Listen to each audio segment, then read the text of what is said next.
রাতের অন্ধকারে এসে ধান কেটে নিয়ে গেছে। আমাদের জমির আগাল ছেলে গেছে ধানটা। এরা রাজনীতি করে বিএনপির একটা গরম দেখে আসে এই ধান কাটে নিয়ে গেছে রাতের অন্ধকারে। ওই ফুটেজটাও আমাদের মোবাইলত আছে। ওরা ধান মারাই করে সেটার আগালগুলো গরু দিয়ে খাওয়াচ্ছে। এর আগে বিভ্রান্তি করছে আমাদের, অনেক ভয়ভীত দেখাইছে। দেখানোর পরে আসেও রাত্রেবেলা ওরা ধান কাটে নিয়ে যায়। জমিটা পাওয়ার পরে আমরা ধান লাগাছি। ধান লাগানোর পরে ধান এখন পাক ধরছে।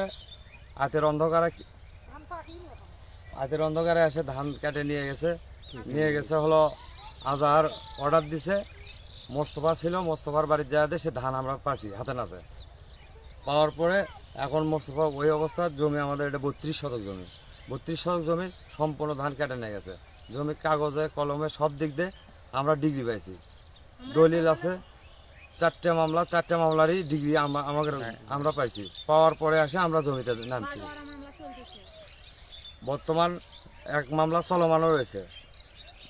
দ্বিতীয়ত ঘটনা হলো এই জমি নিয়ে তারা অনেক এর আগে বিভ্রান্তি করছে আমাদের, অনেক ভয়ভীত দেখাইছে।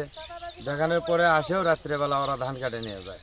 সরকারের যে ডিগ্রি দিছে আমাদের, এই ডিগ্রি অনুসারে আসেই তারপরে আমরা জমিতে ধান লাগাছি।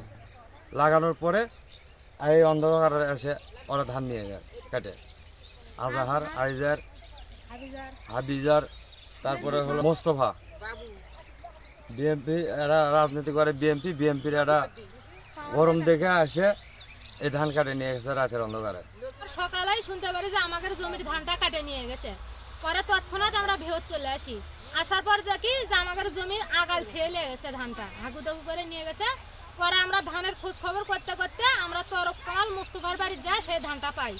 ওই ফুটেজটাও আমাদের মোবাইলত আছে। ওরা ধান মারাই করে সেটার আগালগুলো গরু দিয়ে খাওয়াচ্ছে। পরে আমরা ভালো করে তথ্য নিয়ে জানতে পারি যে বিএনপির সভাপতি আজহার, তারপর হচ্ছে হাফিজার এবং আইজার এগরে আন্দারে এই ধানগুলো ওরা কাটে আতে অন্ধকারে ধানগুলো কাটে নিয়ে গেছে। কিন্তু এই জমিটা আমরা আইনের আওতা থেকে যে বিচার হয় সরকারি অনুযায়ী, এই জমিটা আমরা ভোগ দখল এবং আমাদের কাগজপাতি এটা সঠিক পরিষ্কার থাকার কারণে আমাদের রায় দিচ্ছে আমরা জমিতে ফসল ফেলাছি। কিন্তু এই রায় তারা মানতে রাজি নয়। তার জন্য তারা এখন জোর খাটে আতে অন্ধকারে আমাদের জমির থেকে এভাবে ধান কাটে নিয়ে যাচ্ছে।